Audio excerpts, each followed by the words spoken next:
ago looking for freedom. I found myself as a teenager fighting in the Cuban Revolution. I was imprisoned, I was tortured, and I had the great blessing of being able to flee Cuba and come to this country in search of freedom.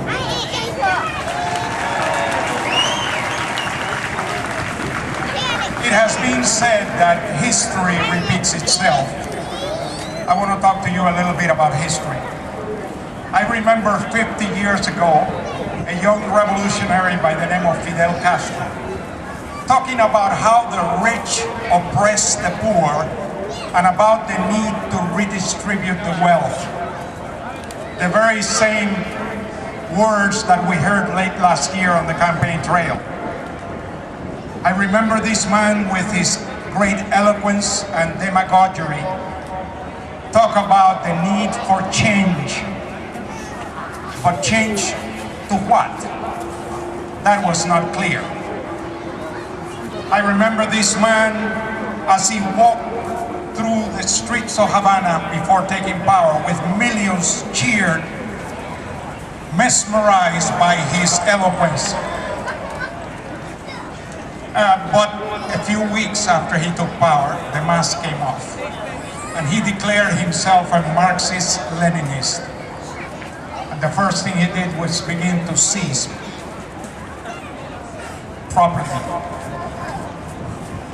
The rich people were the oppressors, and so he promised equality for everyone. The very first thing he did was eliminate freedom of the press. Anyone who disagreed with him was persecuted, was publicly ridiculed, many were put in prison.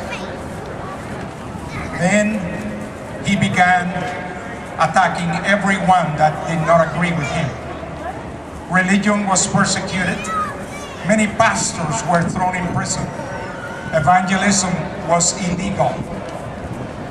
And he decreed that evolution must be taught in every school. The reason was very simple. If they could convince you that you came from a monkey, it is much easier to convince you that God does not exist.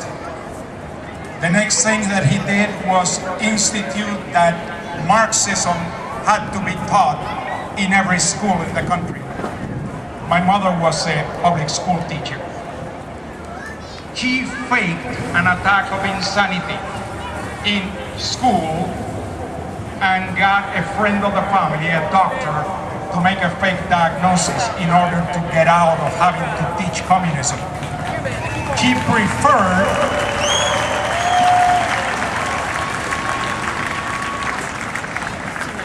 preferred public humiliation than to have to submit to poisoning the minds of children with communist indoctrination.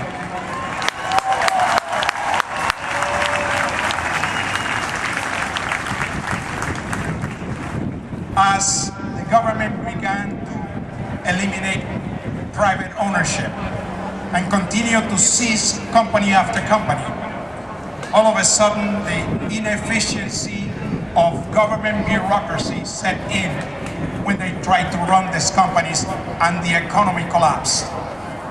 With the collapse of the economy came rationing.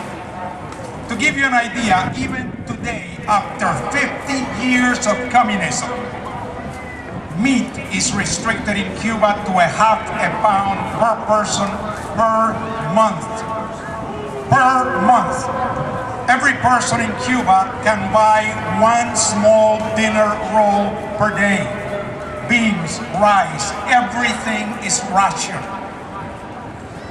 This gave rise to a black market economy, controlled by, guess what? Government officials, who used it to exploit people. And then began something else, the rationing of public utilities, where you could only have electricity and water just a few hours a day. You know, just last week, I heard that Washington was considering rationing public utilities. The next thing the government said was, the children belong to the government and not to the parents. And therefore, the government had total, absolute control over what they would be taught. Interestingly enough, just yesterday, I heard on TV that there is a new proposal at the United Nations to restrict parental rights. And from all indications, our government is ready to sign on it.